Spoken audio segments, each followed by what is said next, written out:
waaye nag bokk ci yoonam wi ak nekk ci ba tey bokkul. waaw loolu mu ngi mel ni ku amub tool rek li ngay bay nekk ne waaye yaa ngi ciy gis yeneen ñax moo ne buñ demee ba bëgg a yàq sa gàncax ñax mi da nga koy dindi yow itam am na ci bokk ci ak nekk ci bokkul. bu dee noonu neen nag ñi di kese mën nañoo bañ a xàmmee ñi ci bokk ak ñi ci nekk waaye bokkul de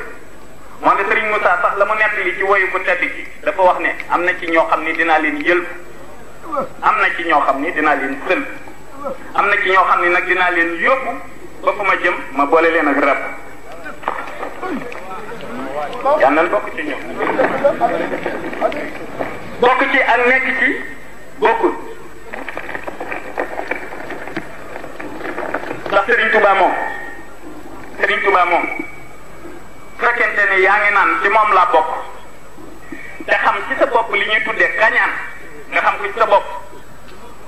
boo fa jógee bu Modou Kara waxee ba noppi boo fa jógee jàppal nit da nga cee nekk waaye bokkul. waaw xam nga nit ku nekk ginnaaw yàlla mi ko bind kenn gënu koo xam xolam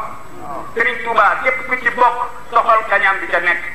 boo demee ba mu leer na leen yow da ngaa añaan parce que am na ñoo xamante ni lii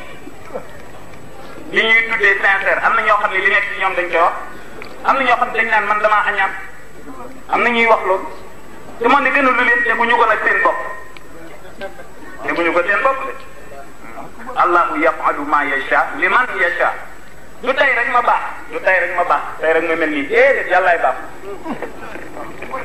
du tey rek ma baax yàllaay baax waaye boo naan murid laa Serigne Touba laa yaakaar toog mu leer na yow mi kañaan ak ci sa xol wëlbatikul tuub jégguli ni man mii di kañaan kii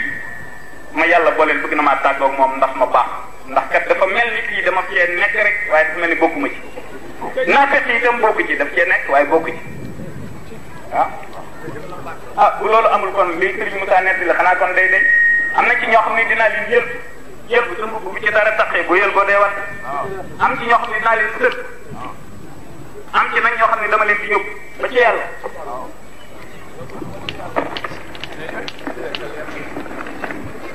ku tedd ki nag def li mu liggéey ci l'islam ba liggéey ba yàlla gërëm ko yonent bi sallallahu alayhi wa sallam ma gërëm ko